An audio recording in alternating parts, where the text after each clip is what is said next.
మీ ఎలాంటి వ్యాపార ప్రకటనలకైనా వెంటనే మా ఛానల్ సంప్రదించండి. అందరికీ నమస్కారం. నేను శిరీష. ప్రస్తుతం మనతో పాటు ఉన్నారు ప్రముఖ ఆధ్యాత్మికవేత్త, జ్యోతిష పండితులు శేషగిరిరావు గారు. గురుగారితో మాట్లాడతాం. నమస్కారం గురుగారు.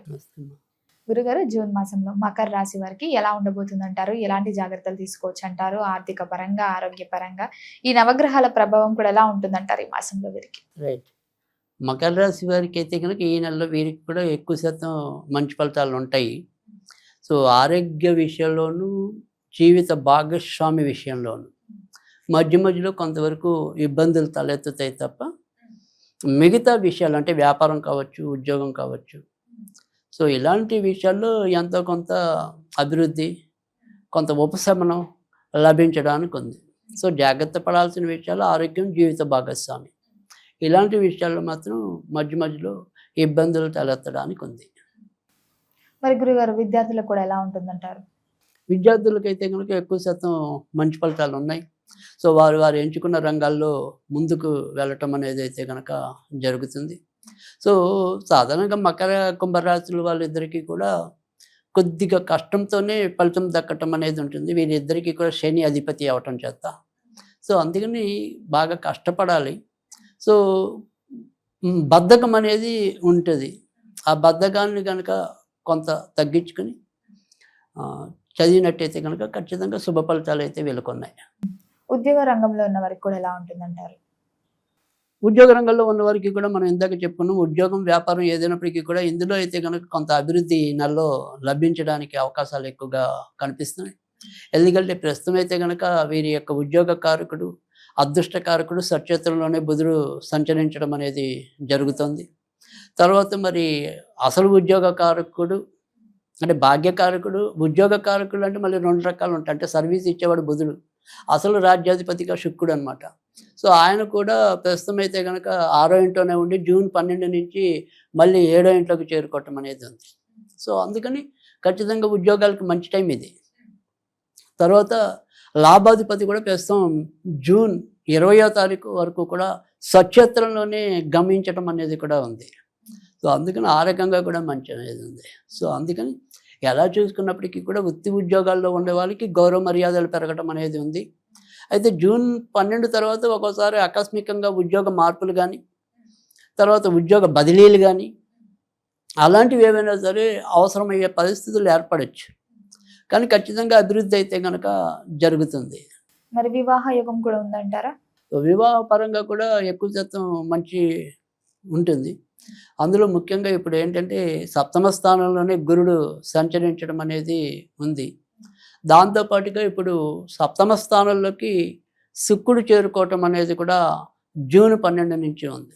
సో అందుకని ప్రేమ పెళ్ళి ఉన్న వాళ్ళకి మరింత విజయం లభించడానికి ఉంది. ప్రేమ వివాహాలు, ఎందుకంటే ఈ ప్రేమకారకుడు శుక్రుడు ఆయన ప్రస్తుతం వివాహ స్థానంలో సంచరించడం అనేది జరుగుతుంది. సో అందుకని ప్రేమించుకునే వారు ఇంకొద్దిగా తొందరగా పట్టాలెక్కే అవకాశం ఉంది పెళ్ళి. సో మిగతా అంటే సాధారణ వివాహాల వారికి కూడా మరీ నెగిటివ్ లేదు, వాళ్ళకి ఇంకొద్దిగా సుగుణం ఉంది.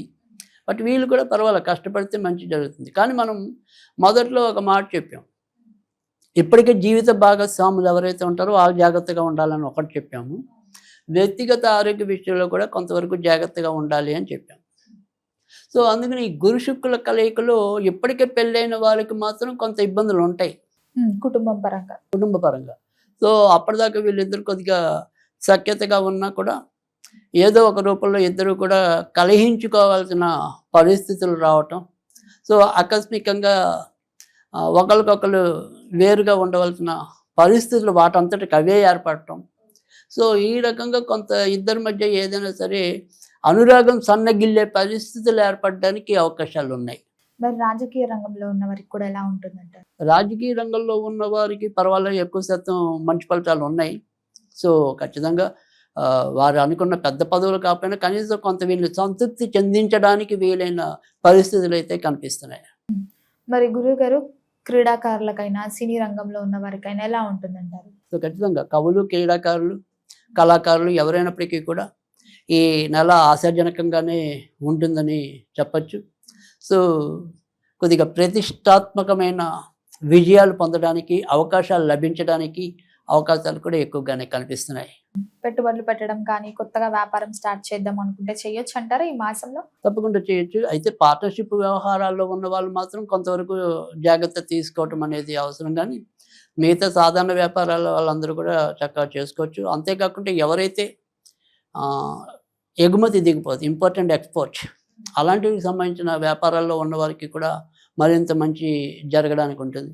తర్వాత విద్యారంగంలో ఏమైనా పెట్టుబడులు పెడదామనుకునే వారికి కూడా మంచి జరగడానికి అవకాశాలు ఎక్కువగా ఉన్నాయి.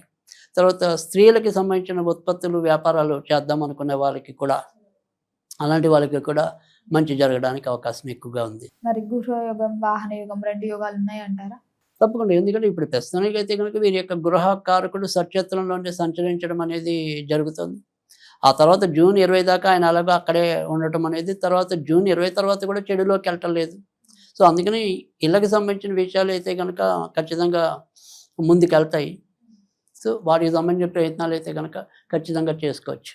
మరి గురువుగారు వీరికి ఓవరాల్‌గా చూసుకుంటే ప్రథమార్థం బావుంటుందంటారా? ద్వితీయార్థం అమావాస్య తర్వాత బావుంటుందంటారా? లేదు, ఎక్కువ శాతం అయితే కనుక జూన్ 20 లోపు అయితే కనుక మరింత మంచి ఫలితాలు పొందడానికి అవకాశం ఉంది. సో ముఖ్యమైన వ్యవహారాలు ఏవి ఉన్నప్పటికీ కూడా వాటిని సాధ్యమైనంత వరకు కూడా జూన్ 20 లోపే పూర్తి చేసుకునేలాగా చూసుకుంటే మరింత మంచిది. విదేశీ యోగం కూడా ఉందంటారా? ఖచ్చితంగా విదేశీ యోగం ఉంది, బాగుంది. విదేశాలకు వెళ్ళాలన్నా సాధ్యమవుతుంది. అలాగే విదేశాల్లో ఇప్పటికే ఏదైనా సరే ఇబ్బంది పడుతున్న వాళ్ళ ఇబ్బందులు కూడా కొంతవరకు తగ్గే అవకాశాలు అయితే ఎక్కువగా ఉన్నాయి. గురుగారు ముఖ్యంగా మరి దూర ప్రయాణాలు చేయొచ్చు అంటారా ఈ మాసంలో? సేఫేనా వీరికి? దూర ప్రయాణాలు పెద్దగా చెప్పుకోదగిన ఇబ్బందులు కానీ, అక్కడైనా వస్తువులు పోగొట్టుకోవడం కానీ ఇలాంటివి జరిగే అవకాశాలు తక్కువ. సో అందుకని సేఫ్గానే వెళ్ళటం అనేది ఉంటుంది. అంతేకాకుండా ఏదైనప్పటికీ కూడా వీళ్ళు ఇతరత్ర అంటే దూర ప్రయాణాలనే కాదు, ఏమైనా సరే తీర్థయాత్రలు కానీ, పుణ్యక్షేత్రాలు కానీ సందర్శించాలి అనుకుంటే కనుక మకర రాశి వాళ్ళు అలాంటి వాటికి కూడా వెళ్ళడానికి సానుకూలకంగానే ఉంది. అయితే మనం మొదటి నుంచి ఒక విషయం అయితే ఏంటంటే కొద్దిగా ఆకస్మికంగా, అంటే అది మన చెప్పు చేతల్లో లేదు. అంటే వీరికి వచ్చే ఈ నెల అంతా కూడా ఏదైనా సరే అనారోగ్యం అనేది ఆకస్మికంగా వచ్చేది. సో ఆకస్మికంగా రావటం అంటే కనుక అప్పటికప్పుడు ఏదైనా సరే గుండె నొప్పి రావటం, లేదా అప్పటికప్పుడు ఏదైనా సరే బ్రెయిన్ స్ట్రోక్ రావటం. సో ఇలాంటివి మన చేతిలో ఉండవు. సో అందుకని సాధ్యమైనంత వరకు కూడా మన యొక్క ఆహార అలవాట్లు ఏవైతే ఉంటాయో వాటిని మరింత జాగ్రత్తగా చూసుకోవటం అనేది అవసరం.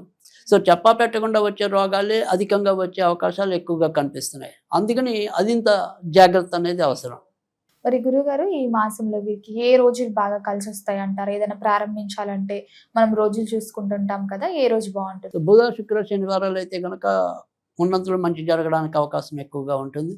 సో అందుకని ఆయా రోజుల్లో మొదలెట్టుకుంటే ఇంకొద్దిగా బెటర్. మరి గురుగారు ఈ మాసంలో వీరు ఏ దైవ నామస్మరణ చేస్తే ఇంకా బాగుంటుంది, ఎలా కలిసి వస్తుంది అంటారు? అయితే వీరు కూడా ఈ నెలంతా కూడా ఎక్కువగా అయితే కనుక మాధవాయ నమః, మాధవాయ నమః, మాధవాయ నమః అనుకుంటే కనుక మరింత మంచి జరగడానికి అవకాశం ఉంటుంది. గురుగారు మొత్తం మీద జూన్ మాసంలో మకర రాశి వారికి ఎలా ఉంది, ఎలాంటి జాగ్రత్తలు తెలుసుకోవాలి, ఏ దైవ నామస్మరణ చేయాలో తెలియజేసినందుకు ధన్యవాదాలండి.